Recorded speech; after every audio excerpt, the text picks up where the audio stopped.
Definitely not the starters. You're on the End of the Bench podcast from 100.7 The Score. I'm Mike Hebert, owner of Cantex Roofing and Construction. Every day is game day, and we'll get it right when it comes to your roofing, construction, windows, and mirrors. Call Cantex Roofing and Construction today. Together, we are one serving you. It's the End of the Bench on 100.7 The Score, 100.7thescore.com. I am Geoff Haxton, and Josh Faupel is in for Choice, because Choice was in for Chuck, and we'll be back to full strength soon, as long as the voice doesn't get knocked out. Trying to save it a little bit, boys, because we got a game tomorrow, 1 o'clock. You sound better. With Texas Arlington. Even from the beginning of the show. Yeah, I think it's McGuire's secret tea mixture. Yeah, I'm about it. Good stuff.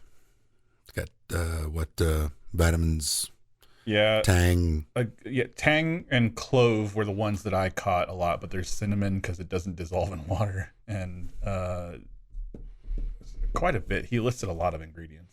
I don't remember all of them. Okay, well, hopefully that'll help me out. I know Lucas is out because he's sick. Want to keep you up to date on things happening with signing day, and it's fun for me because these have been tweeted side by side.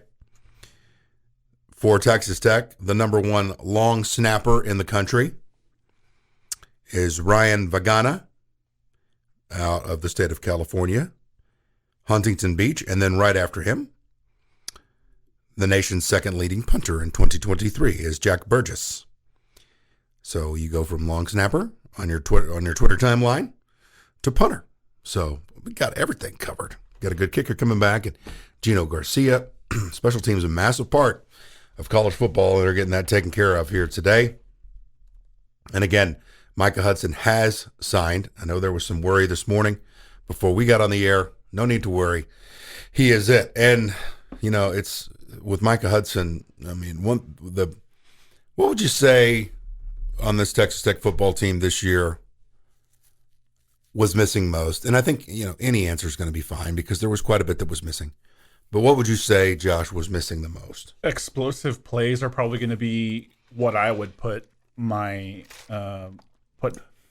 my answer, because there was a lot of expectation last year for the tight ends, and we really couldn't. They couldn't really ever get them into the mix. Not playing like the expectation was this year.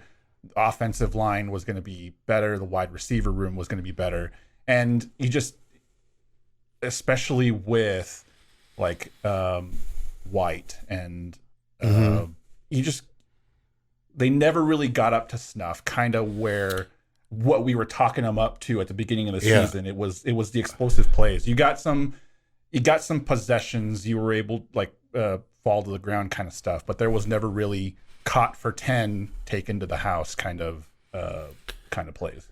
No, you're right on, and explosive players, explosive plays, finishing I think way under what you thought your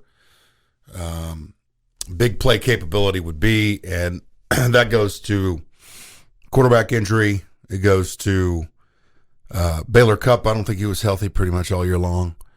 Mason Thorpe missed some games, so. Your tight end room, those are your two main guys. Hurt quite a bit. You see what it looks like when it's healthy. I mean, Thorpe did great in the bowl game, but that doesn't fix your explosive plays. And that, so when you see, for me, when you see like a Miles Price, you know, he goes to Indiana. Man, to me, that's in the wrong direction. I mean, Texas Tech is a better football program than Indiana. Now, he may fit in better in Indiana because they're known for not having explosive players or explosive plays. You see Bradley, you know, transfer out. And I thought maybe the lone guy that you could say you got out of him what you thought you were going to get out of him was Xavier White. You brought him up. I thought he did about as good as he could do. But everybody else, Fungi had one amazing game where he blocked a kick and caught a touchdown pass. And that was against Houston. But overall, And that's where Micah Hudson comes in. He's going to jump right in and say, hey, I'm probably already the biggest, most explosive guy you've got. Think how big this state is, how many people play the game of football, and that is hard to wrap your mind around. That the number one player in the state's not going to UT. He's not going to Alabama. He's going to Texas Tech. Ben, what do you got? You've been leaning in. So I, for one, say the consistency of the offensive line play. Yeah, we talk about explosive from the receivers and whatnot, but you can see how a poor offensive line, I'm not saying this was all the time, but just in the times that they were, can derail a team. No holds up the middle for runs. Receivers not enough time to get separation because QB doesn't have enough time to set up an accurate pass, and then constant fatigue in the defense because of the nonstop 3 and outs. Now, again, I'm not saying this was all the time. Just when the offensive line was a liability for this team in, like, say, the West Virginia game and the BYU game, the fact that we're getting all these newer faces should help anchor a lot. So, but if you've got the 4th-ranked rusher in the country, you telling me the offensive line just stunk? There were times, yes. Not all the time. Kind of in the defense of that, he also, Taj Brooks. I hated that. Sorry about that. He was also very high up on the list of making people miss. So, I mean, that's kind of in defense to your point.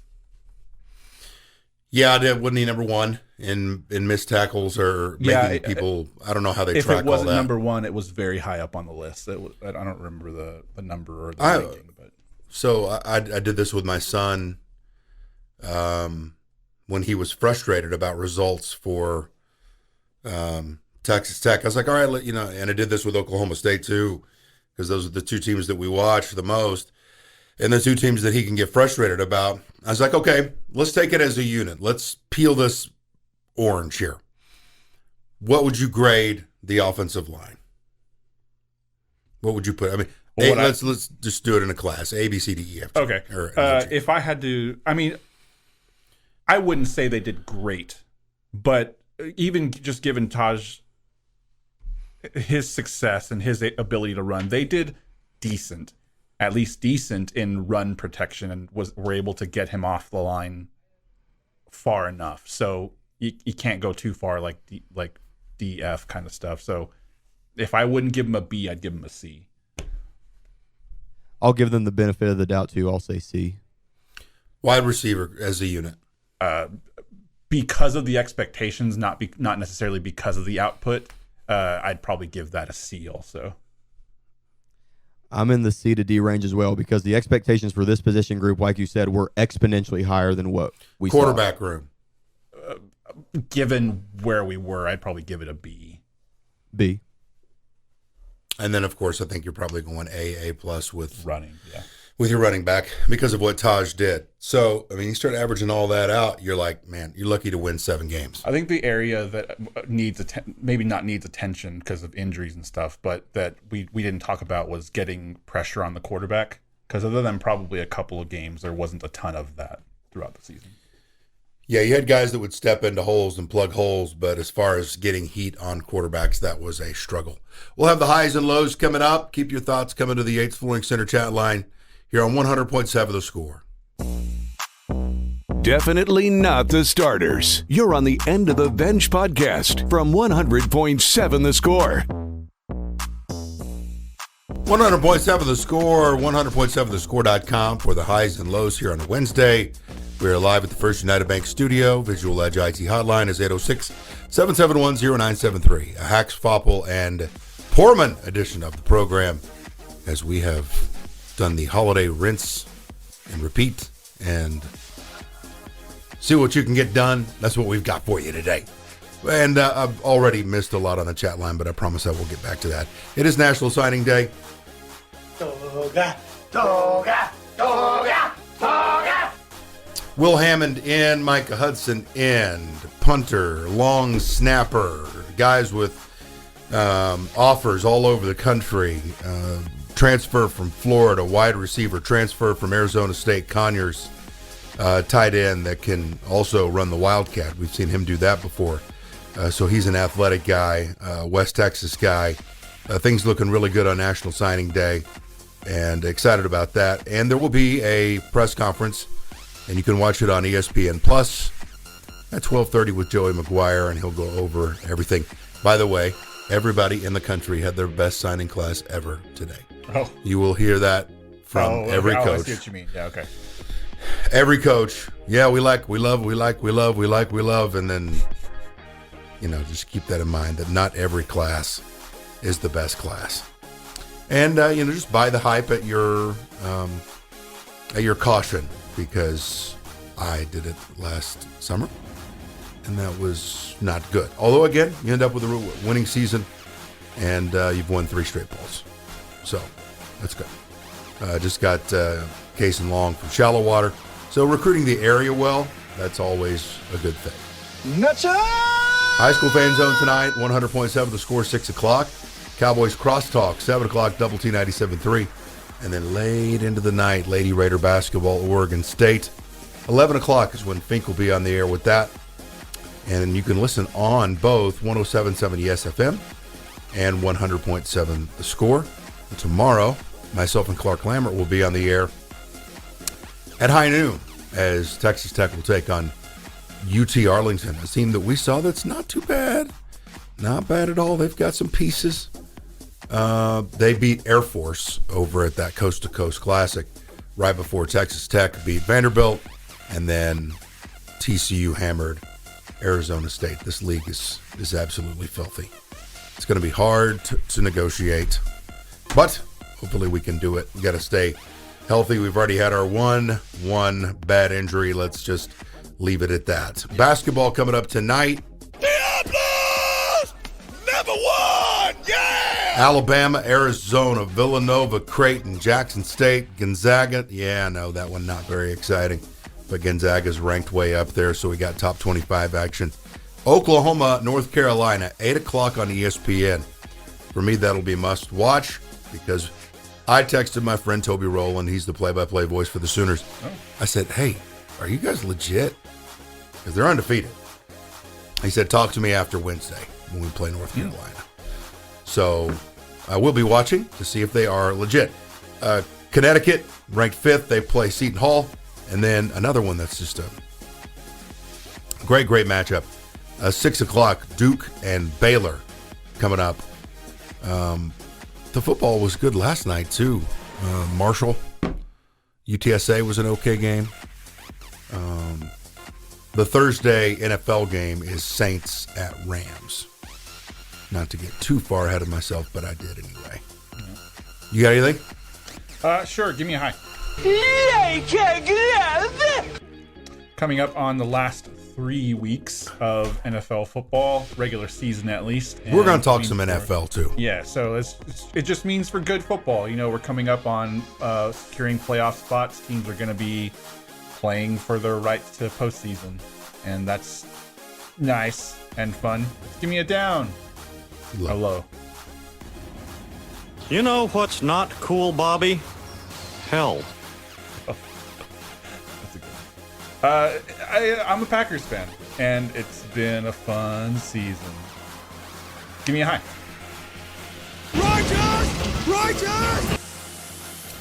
It's signing day, and I think we've already gone over a lot of things, and you're right. Every class is the best class every year. Every team's best class, but I'm feeling good about today. I'm feeling good about it. I'm feeling good so far. Another one throughout the show, we're just going to kind of list guys that come up. Don't forget about Josh Kelly. Okay, he's one of the Pac-12's best receivers. Wazoo, right? Washington State. Okay, thank you. Coming in from Washington State, he'll be a Red Raider receiver next year. As these come in, and they're all in, but we'll talk a little bit about everybody we see that have signed their dotted lines. You got anything, Ben? Yeah, I got a low. Well, Lottie frickin' da! in my fantasy league. It's a 14-man league, and I finished 11th, even though I drafted Justin Jefferson first overall. And if you've been watching this season, you know what that means. Yeah. Gus can empathize. All right. Not going to amount to jack squat. Along those lines, so I put the Tumbleweeds, that's our fantasy team. Oh, okay. I put the Tumbleweeds in Perry's hands, my Okay. 12-year-old boy. Yeah. Made him the GM, and I'm the owner. Yeah. He closed us on a 4-game losing streak. Oh. Missed the playoffs. On a tie break. Broke his little heart. And I had bonuses installed too. Like if he made it to the playoffs, he'd get $25. If he made it to championship and won it, he'd get $50. So he's like, he's ticked off. Tumbleweeds out of the playoffs for the first time in franchise history. Wow. That's a 7-year history. Fantasy leagues are fascinating. Like 14 teams. I used to participate in a 14-team league, and it's just pure carnage. Oh, yeah. Because the waiver wire is like a battlefield, especially when injuries like we've had this year. I mean, there's been so many. Think about if you're like, yeah, I got Aaron Rodgers. I'm set, man. I'm going to be in the playoffs. Whoa. Yeah. First game, done. And finally, he shut up about coming back. He'd been talking about coming back this year on an Achilles. There's not really a reason for it. You're not Tom Brady. No. What'd you say, man? At age 39, too? Yeah, exactly. I don't care how much sweat lodge, peyote. Yeah. Maybe that's what he's just on peyote. He thinks he can do anything all the time. I don't know, but he ain't coming back this year. That's for sure. At 39, that's a good point, Ben. All right, from the Ace Flooring Center chat line, it is much, much harder to pass block than run block. Yeah. Hack saw a little blurb flash across my screen that OSU stole a commit from TCU today, too. I like it. Yeah, I think that happened last night where they flipped a running back from the state of Georgia. Oh. Shot of whiskey, squeeze half a lemon, 2 tablespoons of honey, 1 tablespoon of apple cider vinegar, fill remainder of mug with hot water. Like a hot toddy with... That's a hot toddy. Yeah. Lots of Longhorns are getting worked up about Texas Tech today. Pretty crazy considering they don't care about us. Interesting. You know, I've seen a lot of that too. Man, I really think it goes back to Brett Yormark and what he said before the season started up here in Lubbock. And that kind of caught fire, went viral. And that got Texas, who again is not supposed to care about us, Little Red Raiders, caring about us. For sure. I wouldn't save choices, dad jokes. That's from the 8th Flooring Center chat line. Talking about saving things from the fires. Wouldn't save choices, dad jokes. Not a segment that they appreciate. What do you guys think Woodman would say from the sprawling Woodman estates? Or do you think he'd just stroke a few checks and have Janine replace everything? I think he'd definitely do the latter. He's got those overhead sprinklers for sure. Can you save everything? Can you fire Choice real quick? You see that up there? What we've done there with Choice, now you fire them right away because of accountability. And they always turn around and give him more money. What we've done there with Choice, we spent $2.5 trillion. Anything you can name. Just want to tell you, we have your back. It was a joke. There you go. Hey, Bobby Hot Dogs, I don't think he'd save anything. He just cut a check. Most of his memorabilia is here. I have a whole room full of stuff I wouldn't let burn. Challenge coins, memorabilia, paintings, awards, quilts, jewelry, boxes. That's from Eric on Wheels. Thanks for writing in to the Ace Flooring Center chat line. More coming up. Playing time is not required. This is the End of the Bench podcast from 100.7 The Score. getting rolling. So we've made a lot of progress from the start. We really have. Start, rough. Voice, rough. Jeff McGuire's special tea remedy, good. Yeah, sounds like your old self. Making me feel better. Good stuff. And we got some good stuff coming your way. A Hacks, Faupel, and Poorman edition of the program. Get to feeling better. Lucas, get back home safe. Chuck. And we'll get to full strength probably after Christmas, to be honest with you. Yeah.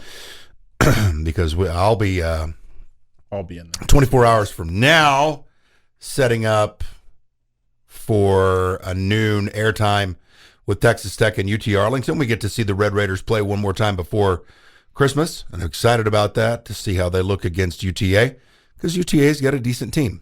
Watch them beat Air Force.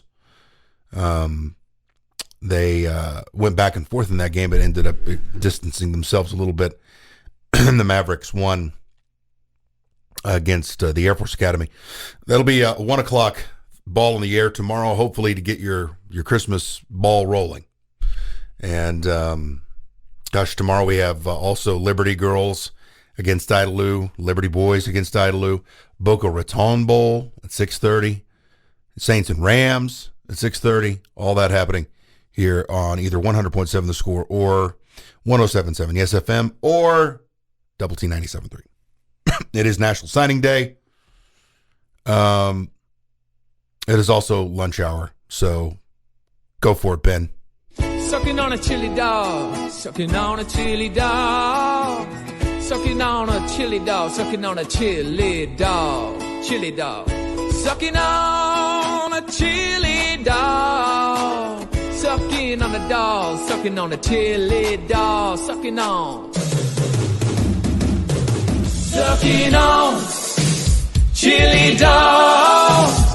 Sucking on a dog, sucking on a chili dog. Sucking on chili, sucking on a dog. Sucking on a chili dog, sucking on chili dog. Ben's really enjoying himself this morning. Lucas is really low, laid back, low key. Ben's just he looked like John Travolta in his prime back there with the dance moves. I wanted to throw this out there because I'm looking at this. There's a Twitter account called Fascinating. And what do you know about Jim Thorpe? No deep dives. Probably just the what most people would know about him. Probably nothing. So this story is pretty fascinating. Okay. From the Twitter account. I look at the way that today's athletes are treated and just the care that's given, the millions of dollars that's invested to keep their bodies at the highest. Yeah, hasn't LeBron said that he spends like $2 million on his diet like yearly or something like that? Well, like fully on his. You don't do what Tom Brady did again, which is on his combine day look like me, a dumpy. I mean, just didn't look like. And by the end of his career, he's got the sharpest jawline you've ever seen. I mean, do you think he plays for all these years? You think that was cheap? I mean, that was a lot of cash to keep him rolling. Yeah. Jim Thorpe, he was at the 1912 Olympics, and he was representing the U.S. in track and field. On the morning of his competition, his shoes were stolen. So what Jim had to do was he found 2 shoes in a garbage can. And there's a photo of him wearing these. One of the shoes was too big, so he had to wear an extra sock. During this day, he won 2 gold medals with trash can shoes. Very cool. Impressive. And then he had the medals taken away from him. He's a Native American. And then he finally got them back. His boyhood home is in Yale, Oklahoma, which is west of Stillwater, and he's got his birth home, and all kinds of stuff. But I found that again, we're so soft, and it's not anybody's really fault, but we fly in 737s, kick our feet up, get to places like that. I mean, these guys had to ride trains. They had to, go cross country or cross the world on a boat to go compete in international Olympics and that sort of thing. The reality is that we create worlds that we want things to be easier for our kids, right? Like we tell our kids about the struggles that we went through so that we want to make the world a place where they don't have to go through that. So the natural cycle is that, they're not going to go through the experiences that make them, hardened and stuff like that. So, I'm not going to school both ways in the snow. Back in my day. You're not one of those guys. No, I am. We had 3 television stations back in my day. Now you got 700. It's not fair. I can probably tell you, I would not run. I could. I don't know that I could. I certainly couldn't show that level of resilience. In trash can shoes. Yeah, trash can shoes. It's amazing. That's wild. And they look like they barely fit on his feet. That's great. Very cool. Yates Flooring Center chat line. Just a couple to clean up. Lots of these guys that are leaving are Matt Wells guys. Wish them well, but we're moving up. Yeah. Some of those Matt Wells guys are also pros, so it's not like he just swung and missed all the time. He brought in some big time players as well. Michael Hacks, what were the pick'em results? It was Choice 8-2, Lucas 7-3. Michael, you were third at 5-5, and I was dead last at 4-6. Ooh. Second time I'm on the wheel this year. I've been really good, though. My overall record's sizzling. What's the worst punishment on the wheel? Golly, what is the worst punishment? Do you all decide on them, or like they're okay? Well, sometimes the chat line chips in on them, like everything else. I have to think the blended McDonald's that Lucas had to eat. The garlic couldn't have been fun either. The garlic clove. Lucas. Yeah, I passed that one off to him. There's been some bad ones.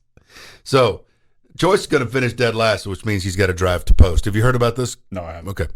So, you have to drive to post. 40-minute drive? And then just turn around and come back. Oh. So, 20. Okay. You can make a nice little trip out of it if you want to go to post. There's places to eat. There's places to stop and get the beef jerky. You can make it a nice little trip. You don't get any reward for driving to post. You just have to drive and turn around and come back. Come back a loser. That's going to be Choice. We'll give you some headlines next. Josh and I are also going to get into some NFL here soon.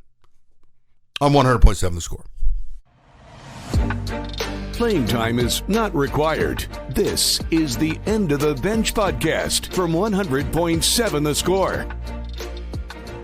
Headlines today coming up tonight. It'll be Lady Raider basketball on very late at 11 p.m. on 107.7 SFM and 100.7 The Score. Lady Raiders lost last night, 66-58. And that was their first loss of the year. A chance to bounce back, though, and hopefully, again, you want to get this one. This is your last opportunity because a flight from Maui back to Lubbock can get very long if you go 0-2. And, you've got Texas waiting around the corner on January 3rd or whatever it is. So you're going to need to get things popping in the right direction. Hopefully that happens. And, again, you can listen to it. Also, Cowboys Crosstalk tonight at 7 o'clock, High School Fan Zone. 6 o'clock on 100.7 The Score. It is signing day. Everybody that's supposed to have signed has. And that includes Micah Hudson, the number 1 player in the state of Texas. Good news there. Coming off of a 34-14 win in the bowl. Now you got some momentum going. As always, there's going to be some flips on National Signing Day. A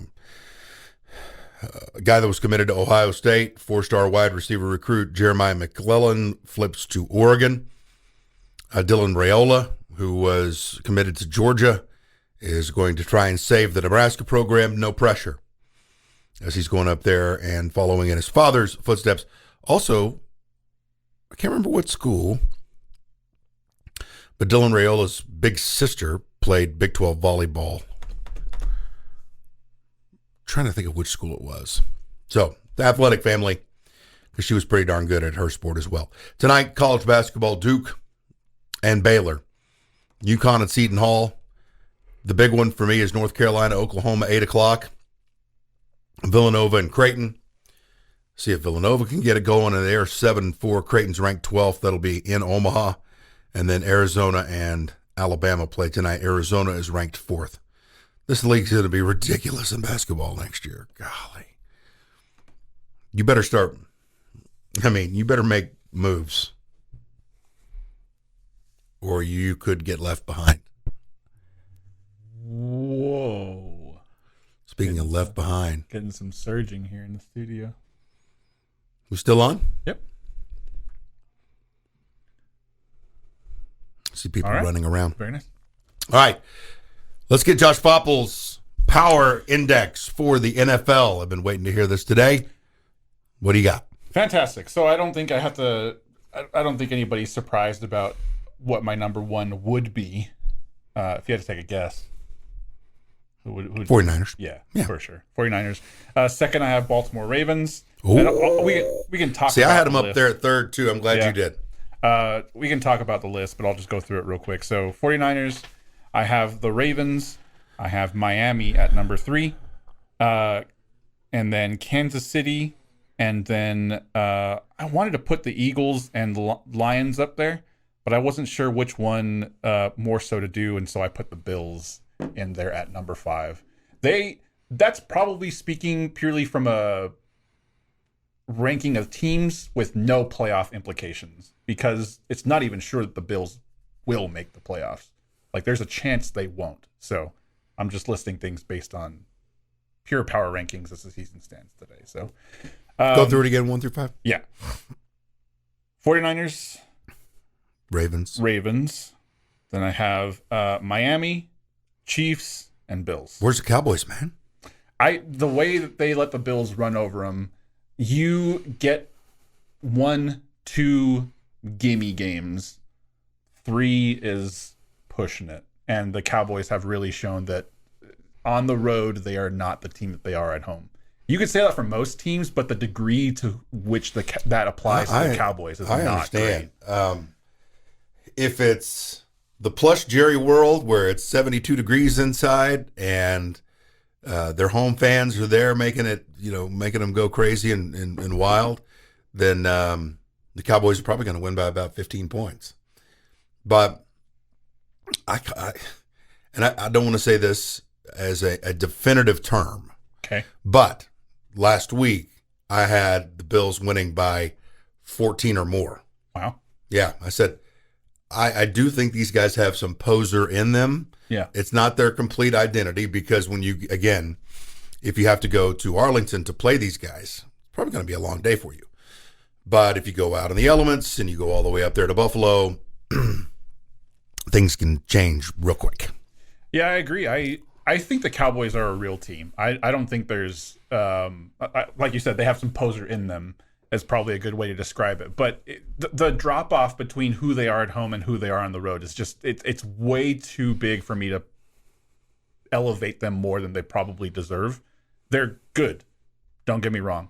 And Dak has probably shown this year that he's not the quarterback I kind of associated him with, leading the league in interceptions.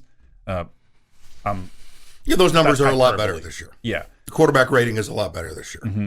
But it's like you said, they at home, you could probably pick them to win by 15 and stuff, but that doesn't bode well for if you're not the top seed in the NFC. Which you won't be. Yeah. So you have to take this on the road, and then Super Bowl's going to look even worse. So, I mean, let's get them to NFC Championship first and see how they do. But I honestly don't even think they make it that far. Yeah, get smacked by the Niners, that inexplicable loss to Arizona, then have the Bills do what they did. There's a lot of questions, but I think they will have some answers. I'm not ready to give up on them just yet, and I did have them in my top 5. Poorman, do you want to fire out a top 5 NFL power ranking? I'm going to spout off the Ravens, Niners, Lions. I'm still going to give my team the benefit of the doubt. I hold them to a higher standard than maybe I should, but I'll put the Cowboys at 4 and Eagles at 5. The reason I left the Cowboys out are because of the Eagles and the Lions, but they ultimately put the Bills in anyway. But both of those teams, the Eagles and Lions, I feel like play really hot and cold, or have the ability to play really hot and cold, and that kind of did it for me to leave both of them out. Detroit in particular, I really thought they were going to come through hot this year, and they let the Packers walk over them. Not that the Packers aren't a good team, but then they dropped some more games than they should have. And the Eagles just aren't the team that I thought they were going to be this year. That I think, unless you want to do the tush push, yeah, or in their terms, the brotherly shove. The city of brotherly shove. That's good. From the Ace Flooring Center chat line, it's a typical Jerry Jones Cowboys team, no more, no less. I put them a little higher than that, probably. Yeah, I disagree, because how many years of 8-8 did we have? 8-8, 8-8, 8-8, 8-8, right in the middle. They're better than that. I will agree in the sense that this is a playoff caliber team, but they either miss or eliminated in the first round. That's kind of where I put them. I could see them winning at home, but I don't think they make it any further than that. I will say that Bills loss looked like a Jason Garrett coach game. Oh, yeah. That's a good point as well. The Bills were coming off of a big triumph at Arrowhead, and I think they probably felt like, man, we scooted out of there with one we probably should have lost, especially if you've got a guy, lined up offsides on offense, like the way they did. And so I just felt like they would be in a good position to roll, and they did. Is there an Allsups with beef and bean burritos, or maybe some prime ceviche? Does this one not have beef and bean burritos? They all do. The one that's, there's one across from campus. Or what are they talking? What are they talking I'm not sure. Maybe this is a reference back to the post remark. If there's an Allsups in post post with bean burritos. I do hit that Allsups in post, and it is filthy. Ooh. It is filthy. I mean, all those stores have just they have the an smell. Allsups to them. They have the smell. Sure. And that smell is deep fried burritos and chicken. I used to be very about those burritos. They're very good. Very good, and the hot sauce makes it. Yeah. Merry Christmas, y'all. We got 30 more minutes, and we'll come back and have yours from the Yates Flooring Center chat line. Get your questions in. I'm here for 30 more minutes. Get them in, because tomorrow I got hoops. If you got questions, get them in to the Yates Flooring Center chat line here on 100.7 The Score. Playing time is not required. This is the End of the Bench podcast from 100.7 The Score. Yes, get your questions in through the Yates Flooring Center chat line. We're in the First United Bank studios wrapping things up here for our Wednesday. Merry early Christmas, everybody. If you want to see some of the highlights, right now the place to be is the Texas Tech football social media account. They have guys in their Texas Tech uniforms, beating their chest and then pointing to the Jumbotron, and then it zooms in and shows all the highlights from these guys that are signing. And Joey McGuire's tweeting like a madman. But if you want to see what these guys do or they've done at the high school level, or even some at the JUCO or Division I level, then you can do it. Also, one of the cool things about this, I'll make sure my sound's down, as you start this video, it shows all the progress that has happened on the south end zone, Josh. It's going to look really cool. I mean, we all know that, but, you know, it's hard to see. But it pans from left to right across there, and then you can see how the south end zone's shaping up. And then okay, cool. Into the Jumbotron. So 12:30 is going to be that on ESPN Plus, where they kind of break down the recruiting class, as it is National Signing Day. But we want your questions into the Yates Flooring Center chat line right meow. Chuck is a poodle, wants everyone to see his fluffy coat. Benchwarmers, would you bet there are more Cowboys fans or Chiefs fans in Lubbock, Texas today? Cowboys fans. I would say that just because you have people who don't necessarily super follow Texas Tech football, particularly, because you have people who follow, you know, more so basketball than and baseball than they. I mean, you could say it's probably actually a combination of Rangers fans are probably more than both because of Josh Young and just Rangers in general. Foreman? Oh, 100%. Cowboys, definitely. I don't think any of these Chiefs fans here in Lubbock can say that they were pulling for them when they had that. Put up quotes. When they had that vaunted defense with Justin Houston, Tom Holly, Derek Johnson, Eric Berry when he was healthy. Oh, I love Justin Houston. I thought he was going to break the record, and he didn't. But I thought he was on track to. I'd say it's about 75% Cowboys fans across the city. If you're talking about a pie chart, I'd say 75% are Cowboys fans, and then you have Texans, Chiefs. That's pretty much it. Maybe some Broncos. Lauren Motter, Broncos. Start, bench, cut, eggnog, hot chocolate, apple cider. Start apple cider. Big on apple cider. Bench eggnog, because I'm still a big eggnog fan. I'm just more a fan of apple cider. And cut hot chocolate. Kind of crack are you on, buddy? Not because I don't like hot chocolate. I just like the other two more. I'm an eggnog kind of guy. It's very seasonal. Like, they only sell it seasonally. But apple cider, you can find it other times of the year. Eggnog is just seasonal, and hot chocolate is, you know, it's hot chocolate. It's good, but it's not really anything special. Apple cider starter and put on the bus to be shipped to another time zone, eggnog and hot chocolate. So I'm going to start one, and I'm getting rid of the others. You guys can have them. Sure. I'll take it. Start hot chocolate, bench apple cider, cut eggnog. All right. Did Hudson sign, or did Choice jinx it? LOL, less from Juan. He signed. We're good.